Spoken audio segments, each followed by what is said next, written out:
कल शाम के 5 बजे मैं मीम बनूंगा सीरीज का टाइम टेबल आ रहा है। लेकिन मैंने सोचा कि एक ऐसा वीडियो मेरे यूट्यूब चैनल पे होना चाहिए जो आज से पहले मैंने नहीं बनाया, बट कहीं ना कहीं वो मेरे 12th के एक्सपीरियंस को, या मे बी इतने साल का जो मेरे को टीचिंग एक्सपीरियंस हो गया है, उसके अंदर उन बच्चों का एक्सपीरियंस है जो उन सब ने बोला है। जब भी हम लोग कभी भी बैठते हैं, बात करते हैं, इंटरेक्शन हम लोग का होता है डिस्कॉर्ड सर्वर पे, तो ये कुछ ऐसी चीज़ें निकल के आती हैं कि काश मुझे ये पहले पता होता एग्ज़ाम से। एंड वो तब ऐसा लगने लगता है कि शायद मेरे 5-7 मार्क्स या 5-7% मेरे बढ़ जाते। तो यार उनमें सबसे पहली 2 चीज़ें जो है ना वो बड़ी इंटरेस्टिंग आ जाती है। पहली चीज़, किसी भी टॉपर से जो बहुत अच्छा है पढ़ने में, एक्सट्रीमली अच्छा है पढ़ने में, और उसने आखिरी के कुछ 15 दिन अगर मैसअप किया है ना, तो वो है 2 थ्योरेटिकल सब्जेक्ट्स को एक साथ पढ़ के। मतलब तुम हर एक टॉपर से पूछ लो आज के टाइम पे, जिसने 12th पास कर ली है, कॉलेज में है, बड़ा एक्सपीरियंस ले रहा है आज, वो एक ही चीज़ बोलेगा, भाई कभी भी ना 2 थ्योरी सब्जेक्ट इकट्ठे मत पढ़ना, कभी मत पढ़ना एक दिन में, बहुत मेस्ड अप हो जाता है। बिकॉज वेटेज ज्यादा बढ़ जाता है चीजों को याद रखने का। तो बेस्ट तरीका क्या होता है, तुम्हारे लिए भी अच्छा है कि एक अकाउंटेंसी तुम्हारे पास प्रैक्टिकल सब्जेक्ट है, एक थ्योरी सब्जेक्ट रखो कोई भी, उसके साथ एक प्रैक्टिकल सब्जेक्ट रखो, हमेशा हार्मनी में रहेंगे। एक चीज तुम्हारे ब्रेन को एक्टिव रखेगी बिकॉज तुम लिख कर रहे हो, और दूसरा तुम्हारे मेमोराइजेशन को बहुत अच्छा करेगी। फिर दूसरी चीज आई, बहुत कंट्रोवर्सी रहती है क्योंकि तुम लोग अभी 12th में हो, टर्म 2 दे रहे हो, तो तुम्हारे दिमाग में चलता है मेरे को पता है कि क्या इंपॉर्टेंट है, मेरे को पता है कि क्या सही है क्या गलत है। नहीं, उनसे पूछो जिनका 12th निकल चुका है। तो मैं एक सीनियर से बात कर रहा था, लड़की थी, मैंने उससे पूछा एक बात बता, ये जो नोट्स तुम बनाती थी लास्ट में जो तुम बनाती थी, कितना हेल्प किया उसने, कुछ फायदा भी हुआ कि नहीं हुआ, और तुम नोट्स बनाती रहती थी पता नहीं क्यों बैठ के। एंड लिटरली उसकी आदत थी हर चीज लिखती थी, मतलब उसके लिए थ्योरी जैसा नहीं था, उसके लिए तो वही प्रैक्टिकल वाली प्रैक्टिस थी। वो अगर एक दिन में एक प्रैक्टिकल कर रही है सब्जेक्ट, उसका मैथ्स था तो वो मैथ्स जनरली डेली बेसिस पे करती थी, अकाउंट्स को ऑप्शनल रख के चलती थी, एंड थ्योरी भी करती थी तो लिख के करती थी। तो मैंने उससे पूछा कि क्या रिटन नोट्स बनाने से एग्जाम में कुछ होता है। हर एक दूसरे बच्चे का कहना था 7% से, अब 7% में बहुत, मतलब अब मैं क्या बोलूं, मैं मतलब कोई स्पेसिफिक नहीं बता रहा, लेकिन हाँ हर मैक्सिमम बच्चे का आंसर आया कि 7 से 10% का फर्क तो पड़ता है, या 8 से 10% का फर्क तो पड़ता है अगर नोट्स बनाते हैं मेन टाइम पे। तो इवन कुछ बच्चों ने तो ये तक बोला, जब हम लोग, बहुत फनी इंसिडेंस हो रहा था, नॉर्मल बातें चल रही थी, ये तक बोल रहे थे वो लोग कि ऐसा लग रहा था कि कुछ शायद नोट्स में लिखा हुआ था तभी हमारे मार्क्स आए, क्योंकि वरना तो हम कभी उसको पढ़ते भी नहीं। सो वो जो नोट्स मेकिंग हैबिट है ना, वो तुम्हें लिखने पे मजबूर करती है, एंड तुम फिर उन चीजों को भी टच अप ऑन कर लेते हो जो शायद तुम थ्योरी में पढ़ते पढ़ते भूल जाते हो, तुम्हें बैक ऑफ द माइंड कभी याद भी नहीं रहता। इसलिए नोट्स बनाओ जब भी तुम अपने एग्जाम्स के टाइम पीरियड में प्रिपेयर कर रहे हो, स्पेशली जो अभी तुम्हारे पास 10-15 दिन है। Then comes variety in question helps more than doing maximum questions possible. अब तुम लोग कहां गलती करते हो, या ये हर 12th का बच्चा गलती करता है, भाई ने भी की है, क्वेश्चन ज्यादा करना, एक बुक खत्म हो गई दूसरी बुक करना, तीसरी बुक करना, चौथी बुक करना। तो मैंने भी पूछा जब डिस्कशन चल रहा था कि ये वाला वीडियो मेरे को मेरे चैनल पे चाहिए, मुझे बताओ वैरायटी ऑफ क्वेश्चन से ज्यादा फर्क पड़ता है या मैक्सिमम क्वेश्चंस करने से ज्यादा फर्क पड़ता है। भाई सही बता रहा हूं, हर एक का आंसर था वैरायटी ऑफ क्वेश्चंस करो। अगर तुम 5 क्वेश्चंस कर रहे हो, वो 5 क्वेश्चंस अपने आप में डिफरेंट होने चाहिए। एग्जांपल भी चाहिए होगा, कैश फ्लो में बोरोइंग्स का यानी डिबेंचर्स का एक क्वेश्चन जिसपे इंटरेस्ट कैसे निकालते हैं, mid of the year, end of the year वाला। फिर सिक्योरिटीज प्रीमियम रिजर्व का क्या ट्रीटमेंट होता है, प्रिलिमिनरी एक्सपेंसेस का क्या ट्रीटमेंट होता है, उसके बाद डेप्रिसिएशन या मशीन अकाउंट कैसे बनाया जाता है, प्रोविजन फॉर डेप्रिसिएशन का अकाउंट कैसे। These variety of questions will help you a lot instead doing maximum questions. ये मैक्सिमम क्वेश्चंस पॉसिबल कभी हेल्प नहीं करेंगे, और उसी से बेस्ड मेरा एक लास्ट वाला है शायद, हाँ लास्ट वाला पॉइंट उसी से रिलेटेड है। सो 4th पॉइंट कहता है completing entire syllabus revision 2 days before exam. ये चीज ना बहुत हेल्प करती है, ये तुम्हारा कॉन्फिडेंस बूस्टअप करती है। अगर तुमने, मान लेते हैं तुम्हारा इंग्लिश का एग्जाम 13th को है, तो इंग्लिश का तुम्हारा पूरा सिलेबस एक तरह से 11th तक पूरा कंप्लीट हो जाना चाहिए।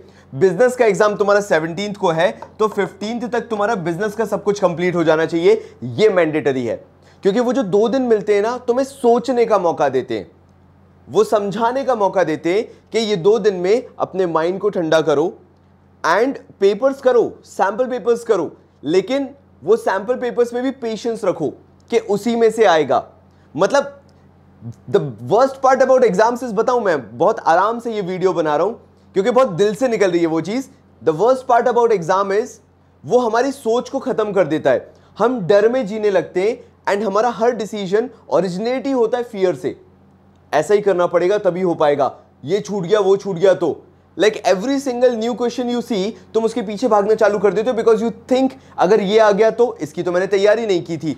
That is what fear is and मैं नहीं चाहता तुम उस फियर में करो। And that is the reason मैंने बोला कि अगर तुमने एंटायर रिवीजन अपना 2 दिन एग्जाम से पहले कंप्लीट कर लिया है, सिलेबस कंप्लीट कर लिया है, वो एक पूरा दिन जो एक्स्ट्रा बचेगा तुम्हारा वो तुम्हें सोचने पे मजबूर करेगा कि क्या ठीक है तुम्हारे लिए और क्या गलत है। एंड लास्टली उसी से रिलेटेड मैंने बोला था ना, solving not more than 3 sample papers before exam helps you score better, focus better. Actual में होता क्या है मैं बताता हूं तुम्हारे साथ गलती कहां होगी। तुम क्या करोगे, पैनिक में पहले तो बहुत सारे क्वेश्चन कर लोगे। ये मैं टॉपर्स की मेंटालिटी बता रहा हूं एग्जैक्टली होता क्या है कि वो क्या करते हैं और तुम क्या वो नहीं करते हो। तुम क्या करोगे, तुम पैनिक मोड में आ जाओगे, तुम क्वेश्चन ज्यादा करोगे, तुम्हारा सिलेबस कंप्लीट नहीं होगा, फिर तुम्हारे ऊपर सैंपल पेपर्स का भी प्रेशर होगा and you will be confused कि भाई मैं करूं तो करूं क्या। तो तुम्हारा क्या होगा, let's do maximum questions out of sample paper book. एक बुक उठाओगे उससे मैक्सिमम क्वेश्चंस करना चालू कर दोगे एंड बेटा वहां पर तुम गलती कर दोगे। मैंने क्या बोला, यहां पे इंटर रिलेटेड दिख रहे हैं तुम्हें कि नहीं दिख रहे। 4th पॉइंट क्या कह रहा है, 2 दिन पहले कंप्लीट करो अपना पूरा सिलेबस और फिर सिर्फ कितने सैंपल पेपर सॉल्व करो, solving not more than 3 sample papers. 3 sample paper से बेटा लोग ज्यादा करने ही नहीं है सॉल्व। अब तुम्हें लगेगा फिर भैया क्या हो अगर उसके बाहर से क्वेश्चंस आ जाएं। लाइक मैंने तो भैया ऐसे क्वेश्चंस देखे जो उससे बाहर भी आ सकते हैं। मैंने बोला ना तुमने 2 दिन पहले तक अपना रिवीजन कर लिया था, कैसे बाहर से आ सकता है बताओ ना। मैं पूरा, अगर तुम ये देख रहे हो वैरायटी ऑफ क्वेश्चंस तुम कर चुके हो, कैसे बाहर से आ सकता है। ज्यादा से ज्यादा क्या होगा कि वो जो 3 सैंपल पेपर करोगे उसके अंदर वो वैरायटी ऑफ क्वेश्चंस में से कुछ वैरायटी नहीं होगी, बट क्या तुमने वो कवर नहीं किया। देखो कितने चालाक हो तुम कि तुमने 2 दिन पहले रिवीजन कर लिया है, सिलेबस कंप्लीट कर लिया है, तुमने वैरायटी ऑफ क्वेश्चंस के अंदर उन्हें कवर कर लिया है। भाई सैंपल पेपर फिर काहे के लिए बचा था, सिर्फ रिवीजन के लिए, सिर्फ तुम्हें वो लास्ट मोमेंट कॉन्फिडेंस देने के लिए कि भाई सब सही है, तुम सब सही कर रहे हो। तुम देख रहे हो कितनी पॉजिटिव वाइब आ रही है यहां पे कि इवन इफ सैंपल पेपर्स जो तुमने 3 किए उसके अंदर वो चीजें नहीं भी हैं तो चलेगा। एंड मेरे गेस्ट पेपर्स तो आते ही हैं जो 70-80% तक फंसते हैं, तो वो तो तुम्हारे पास ऑलरेडी रहेंगे। तुम क्या कर सकते हो, मत करना सैंपल पेपर्स एग्जाम से 1 दिन पहले, सिर्फ मेरे गेस्ट पेपर करके चले जाना, वो भी तुम्हें हेल्प करेंगे। तो this is what strategies are, यही तो स्ट्रैटेजीज होती हैं एंड यही सारी चीजें मैं टॉपर से निकाल के लेके आया। एंड अगर तुम परेशान हो कि एग्जाम से 2 दिन पहले कैसे सिलेबस कंप्लीट होगा, वैरायटी ऑफ क्वेश्चंस कैसे होंगे, और पीछे जाता हूं 1 दिन थ्योरी 1 दिन प्रैक्टिकल कैसे करोगे तुम, और रिटन नोट्स तुम्हारे पास कैसे पहुंचेंगे, पता है ये सारी चीजें कल के टाइम टेबल में कवर होने वाली है। क्योंकि पूरा का पूरा ये जो मैंने time table kind of mistakes जो तुम कर सकते हो या जो तुम्हें चीजें पता होना चाहिए, ये सारी चीजें मैं मीम बनूंगा सीरीज का पार्ट होने वाली हैं। एंड तभी मैंने बोला कि इस बार मैं मीम बनूंगा सीरीज में तुम फोड़ने वाले हो, क्योंकि जितनी चीजें यहां पे तुम्हें दिखी है ना, सैंपल पेपर्स की जगह गेस्ट पेपर्स, मैं मीम बनूंगा सीरीज के अंदर। 2 दिन पहले रिवीजन के साथ पूरा सिलेबस कंप्लीशन, मैं मीम बनूंगा सीरीज के अंदर।